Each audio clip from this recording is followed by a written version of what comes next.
எல்லா காலகட்டங்களிலும் இயேசு கிறிஸ்துவோடு கூட எதையாவது கூட்டுவதோ அல்லது அவரின் முழுமையிலிருந்து எதையாவது குறைப்பதோ நடைபெற்றது. பழங்கால இப்படிப்பட்ட வேத பொருட்கள் தான் இக்காலத்தின் வேத பொருட்களாகவும் இருக்கிறது. கிறிஸ்தவம் என்றால் கிறிஸ்து என்பதைத்தான் இந்த நிருபம் கற்றுக் கொடுக்கிறது.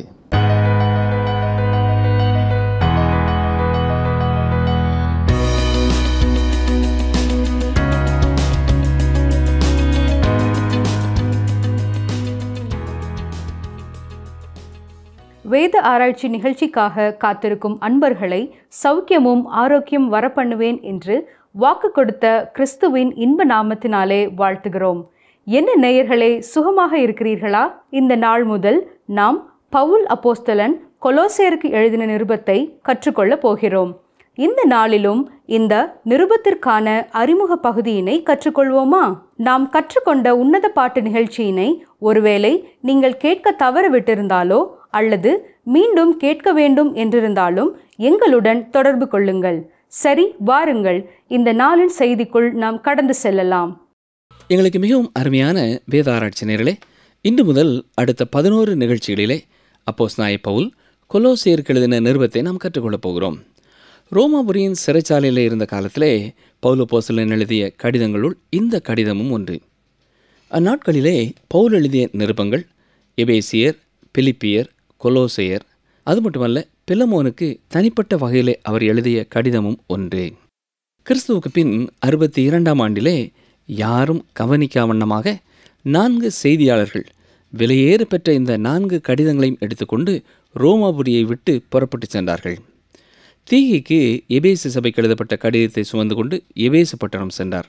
அவர்தான் அந்த திருச்சபையிலே தலைவராக போதகராக இருந்தவர்.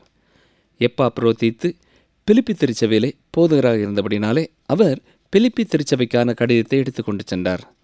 எப்பாப்பிரா கொலோசை திருச்சபைக்கான கடிதத்தை சுமந்து கொண்டு கொலோசை பட்டணத்திற்கு சென்றார். அவரே கொலோசை திருச்சபையின் தலைவராய் இருந்தவர். பிலமோன் எழுதப்பட்ட கடிதத்தை ஒனேசிமுவே சுமந்து கொண்டு சென்றார். பிலமோன் எஜமானர். அவனை விட்டு ஓடிப்போன ஒனேசிமு இப்பொழுது மீண்டும் தனது எஜமானிடத்திற்கு திரும்பச் செல்கிறார். ஏன்? அவர் இயேசுவை தனது சொந்த இரட்சகராக ஏற்றுக்கொண்டு விட்டார். இந்த 4 கடிதங்களும் திருச்சபையின் வெவ்வேறு பகுதிகளை சுட்டிக்காட்டும் நிருபங்களாய் இருக்கின்றன. நன்றாக கவனிப்பீர்கள் என்றால் கிறிஸ்தவ வாழ்க்கையின் எல்லா பகுதிகளையும் குறித்து இந்த நிருபங்கள் பேசுகின்றன. எபேசியர் நிருபம் விசுவாசிகளின் கூட்டமான கிறிஸ்துவின் சரீரமான திருச்சபையை குறித்து பேசுகிறது.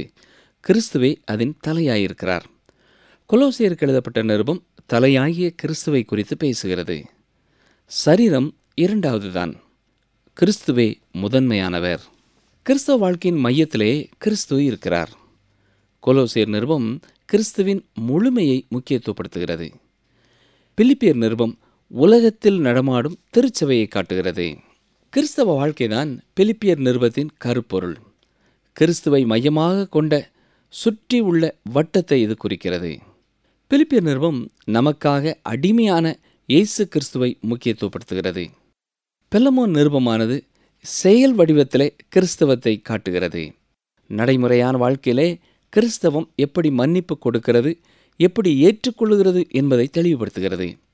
இந்த 4 நிருபங்களும் ஒன்று சேரும் பொழுது மகத்துவமான கிறிஸ்தவ சித்தாந்தங்களை வெளிப்படுத்துகிறது. லவோதிகேயா பட்டணம் இருந்த பகுதியிலே தான் இந்த கொலோசை பட்டணமும் இருந்தது. ஆனால் இப்பொழுது அந்த பகுதி பாழடைந்ததாய் இருக்கிறது. பிலமோனின் வீட்டிலே தான் கொலோசு பட்டணத்தின் சபை கூடியிருக்கிறது. அங்கே எந்த கிறிஸ்தவ தேவாலயமும் எழுப்பப்பட்டதாக தெரியவில்லை.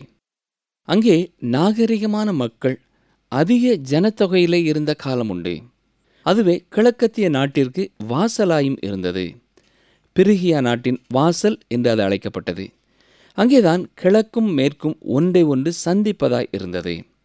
இங்கேதான் ரோம சாம்ராஜ்யம் கிழக்கத்திய நாடுகளையும் ரோம சாம்ராஜ்யத்திற்கு கொண்டு வர முயற்சித்தது.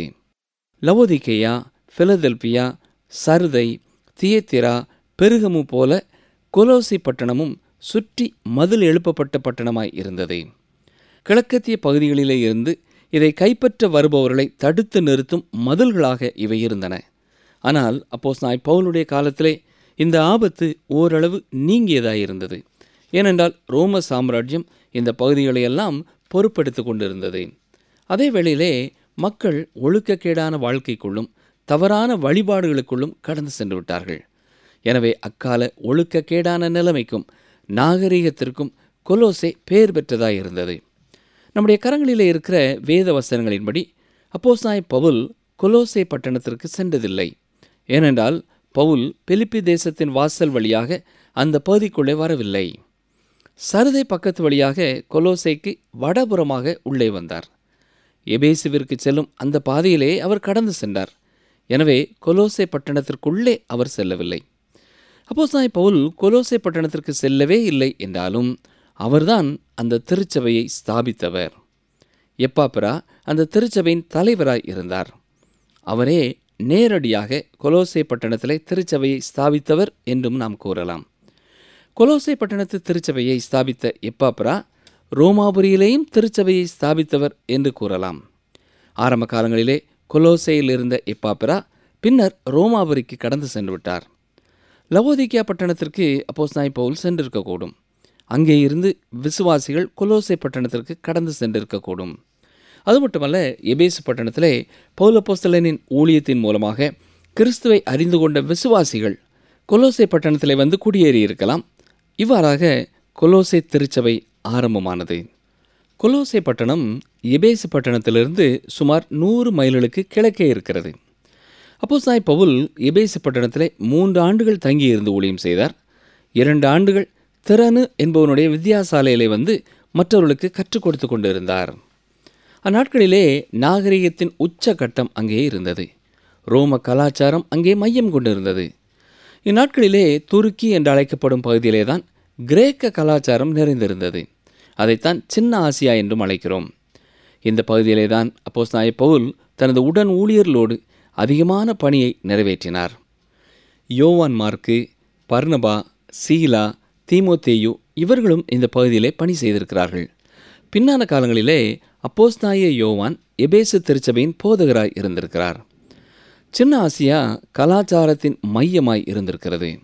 இதே வேளையிலே துன்மார்க்கமான காரியங்களுக்கும் மாய வழிபாடுகளுக்கும் இரகசிய சமயங்கள் என்று சொல்லப்பட்ட சமயங்களுக்கும் புகலிடமாய் இருந்தது.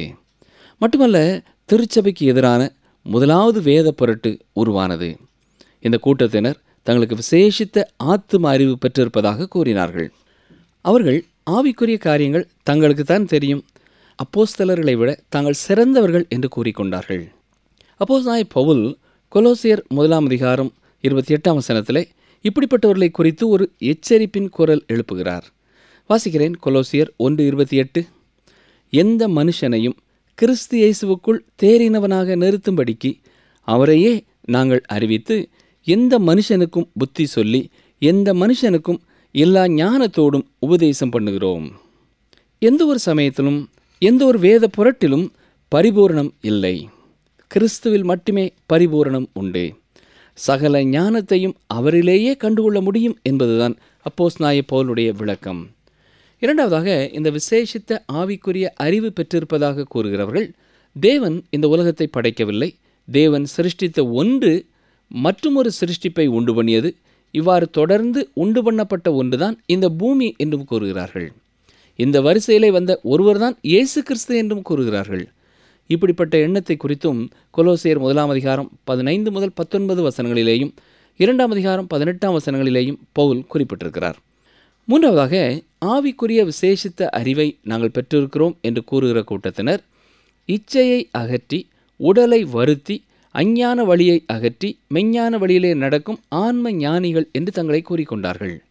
இதை குறித்தும் பவுல் கொலோசியர் 2 அதிகாரம் 16 வசனம், 23 வசனம் மற்றும் 3 அதிகாரம் 5 முதல் 9 வசனங்களிலே எச்சரிப்பு கொடுக்கிறார். கொலோசியருக்கு எழுதப்பட்ட நிருபம் கிறிஸ்தவம் ஒரு சடங்காச்சாரமாக போய்விடாதபடி மக்களை காப்பதற்காக எழுதப்பட்டது என்று கூறலாம். அந்நாட்களிலே கிறிஸ்தவத்தை வெறும் தத்துவமாக்கும் கொள்கைகளும் எழுந்தன. எனவே கிறிஸ்தவம் வெறும் சடங்காச்சாரமான வாழ்க்கைக்குள்ளே மனிதனை வழிநடத்தும் வாய்ப்புகள் அநேகம் இருந்தன.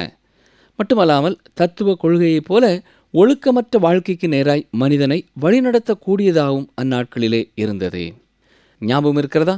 இயேசு கிறிஸ்து தன்னை குறித்து சொல்லும் பொழுதும் நானே ஜீவ தண்ணீர் என்றார்.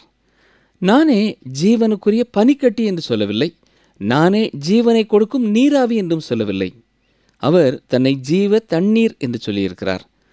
தண்ணீர் வாழ்க்கைக்கு ஏற்றதாக பயன்படுத்தக்கூடியதாய் இருக்கிறது. அது உறைந்ததாகவும் இல்லை, கொதித்து கொண்டிருப்பதாகவும் இல்லை. ஜீவ தண்ணீர் என்றால் பொருள் என்ன? கொலோசியர் 1:27 சொல்லும் பொழுது, கிறிஸ்துவானவர் மகிமையின் நம்பிக்கையாக உங்களுக்குள் இருப்பதே அந்த ரகசியம் என்று குறிப்பிட்டிருக்கிறார். எல்லா காலகட்டங்களிலேயும் இயேசு கிறிஸ்துவோடு கூட எதையாவது கூட்டுவதோ அல்லது அவரின் முழுமையிலிருந்து எதையாவது குறைப்பதோ நடைபெற்று கொண்டே இருந்தது. பழங்கால இப்படிப்பட்ட வேத புரட்டுகள் தான் இக்கால வேத புரட்டுகளாயும் இருக்கிறது. கிறிஸ்தவம் என்பது கிறிஸ்து. இதைத்தான் இந்த நிருபத்திலே பவுல் மிக தெளிவாய் கற்றுக் கொடுக்கிறார். கொலோசியர் 2:9 சொல்லும் பொழுது, தேவத்துவத்தின் பரிபூரணம் எல்லாம் சரீர பிரகாரமாக அவருக்குள் வாசமாயிருக்கிறது என்று தெளிவாய் கூறியிருக்கிறார். உங்கள் வாழ்க்கைக்கு தேவையான அத்தனையும் கிறிஸ்துவுக்குள்ளே இருக்கிறது. வில்லியம் சாண்டே என்ற தேவனுடைய மனிதர் எழுதும் பொழுது, In the Ephesian epistle, the church is the primary object, and the thought passes upward to Christ as the head of the church. In the Colossian epistle, Christ is the primary object, and the thought passes downward to the church as the body of Christ என்று எழுதியிருக்கிறார். அதாவது எபேசியருக்கு எழுதிய நிருபத்திலே திருச்சபையே மையப்பொருள் என்றும் மேலே இருக்கும் கிறிஸ்துவே திருச்சபையின் தலைவர் என்று குறிப்பிட்ட பவுல், கொலோசியர் திருச்சபைக்கு எழுதும் பொழுது கிறிஸ்துவே பிரதானமானவர் என்றும் அவரிலிருந்து அவர் சரீரமாகிய திருச்சபையை நோக்கி எண்ணங்கள் கடந்து செல்கிறதாயும் எழுதியிருக்கிறார். கொலோசே திருச்சபைக்கு எழுதிய கடிதத்திலே முக்கியமான சத்தியம் என்னவென்றால், எல்லாம் இயேசுவே, அவரே எனக்கு தேவை, அவரே எனக்கு எல்லாம் என்று எழுதுகிறார். இதைத்தான் பக்தன் பாடும் பொழுது, எல்லாம் இயேசுவே, எனக்கெல்லாம் இயேசுவே, தொல்லை மிகும் இவ்வுலகில் துணை இயேசுவே என்று பாடியிருக்கிறார். சார்ல்ஸ் ஸ்பர்ஜன் என்னும் கர்த்தருடைய ஊழியர் சொல்லும் பொழுது, உங்களுடைய ஒன்றுமில்லாமையை பாருங்கள், மன தாழ்மையாய் இருங்கள், இயேசுவை நோக்கி பாருங்கள், அவரே உங்கள் பிரதிநிதியாய் இருக்கிறார், அவரை பார்த்து மகிழ்ச்சி அடையுங்கள். நீங்கள் அவரில் இருப்பதை சிந்தித்து பார்க்க கற்றுக்கொள்வீர்கள் என்றால் அநேக வேதனையிலிருந்து அது உங்களை காக்கும். தேவன் கிறிஸ்துவிலே நம்மை ஏற்றுக்கொண்டிருக்கிறார். எனவே நமக்கு எல்லாம் இயேசுவே என்று கூறுகிறார். 80 வயதிற்கு மேற்பட்ட ஒரு அருமையான தாய் எழுதிய கடிதத்திலே அவர்கள் சொன்ன ஒரு உன்னதமான சத்தியம் என்ன தெரியுமா? நான் இன்னும் எவ்வளவு காலம் இந்த உலகத்திலே வாழ்வேனோ எனக்கு தெரியாது. ஆனால் என் நம்பிக்கையை பூரணமாய் கிறிஸ்துவின் மேலே வைத்திருக்கிறேன். அவருடைய அன்பு நிறைந்த மன்னிப்பை வைத்திருக்கிறேன் என்று எழுதியிருக்கிறார். பிரியமானவர்களே, இதை தவிர ஓய்வாக சாய்ந்து கொள்ள வேறு எந்த ஒரு இடமும் இல்லை. நீங்கள் கிறிஸ்துவிலே சார்ந்து கொண்டவர்களாயிருப்பீர்கள் என்றால் எந்த ஒரு சடங்காச்சாரத்தையும் நீங்கள் பின்பற்ற வேண்டியதில்லை. எந்த குறிப்பிட்ட ஒரு காரியத்தையும் சுற்றி சுற்றி நீங்கள் வர வேண்டியதில்லை. திரும்ப திரும்ப நீங்கள் செய்ய வேண்டிய எந்த ஒரு காரியமும் இல்லை. கர்த்தரை தவிர வேறு யாரையும் நீங்கள் பணிந்து கொள்ள வேண்டியதும் இல்லை. எனவே பிரியமானவர்களே, ஆவிக்குரிய காரியங்களை நாங்கள் அறிவுபூர்வமாக புரிந்து கொள்கிறோம் என்று கூறும் மக்களை குறித்து எச்சரிக்கையாயிருங்கள். அதிலே எந்த பயனும் இல்லை. அநேக கர்த்தருடைய ஊழியக்காரர்கள் ஊழியத்தை துவங்கிய காலத்திலே அறிவிற்கு முக்கியத்துவம் கொடுத்து முயற்சித்திருக்கிறார்கள். போதகர் ஒருவர் தனது அனுபவத்தை குறித்து சொல்லும் பொழுது, அவருடைய ஊழியத்தின் ஆரம்ப காலத்திலே திருச்சபையில் உள்ள ஒரு வயதான பெரியவர் வந்து அவரிடத்தில் பேசும் பொழுது, அருமையான ஊழியக்காரரே, நீங்களாயிருங்கள், மற்றொருவராக நீங்கள் இருக்க முயற்சிக்க வேண்டாம் என்று கூறினாராம். உடனே அந்த போதகர் அதை புரிந்து கொண்டேன் என்றும் எழுதியிருக்கிறார். ஏனென்றால் அவர் விரும்பி அவர் போற்றி புகழ்ந்த அறிவு பெருத்த மனிதர்களைப் போல் அவர் பேச எண்ணினார். ஆனால் அதிலே எந்த பயனும் இல்லை என்பதை அந்த ஒரு விசுவாசி மூலமாய் ஆண்டவர் அவருக்கு கற்றுக் கொடுத்தார் என்று எழுதியிருக்கிறார். ஊழியத்திலே புதிதாக உங்கள் வாழ்க்கையை அர்ப்பணித்திருக்கிற அருமையான சகோதரனே, சகோதரியே, நீங்கள் இதை கேட்டுக்கொண்டிருப்பீர்கள் என்றால் கர்த்தர் உங்களை எப்படி இருக்கும்படியாய் அழைத்திருக்கிறாரோ அப்படி நீங்கள் வாழுங்கள், அப்படி நீங்கள் ஊழியம் செய்யுங்கள். மற்றும் ஒருவரைப் போல நடிக்க முற்பட வேண்டாம். நாம இருப்பதுதான் சிறந்தது. நாம் ஏறி இருக்கும் உயரமான குதிரையிலிருந்து நாம் கீழே இறங்குவோமாக. ஆண்டவராய் இயேசுவும் ஆடுகளை மேய்க்கும் மேய்ப்பராகத்தான் இருந்தாரே ஒழிய ஒட்டகச் செவிங்கிகளை மேய்க்கிறவராக இல்லை. கொலோசியர் நிருபம் இயேசு கிறிஸ்துவை தேவனுடைய முழுமையாக நமக்கு காண்பிக்கிறது. மட்டுமல்ல, அவருடைய வாழ்க்கை விசுவாசிகளுடைய வாழ்க்கையிலே பூரணமாக ஊற்றப்பட்டதாயிருக்கிறது. இன்றும் நறுமணம் வீசும் தைல குப்பிகள் உடைக்கப்பட வேண்டும்.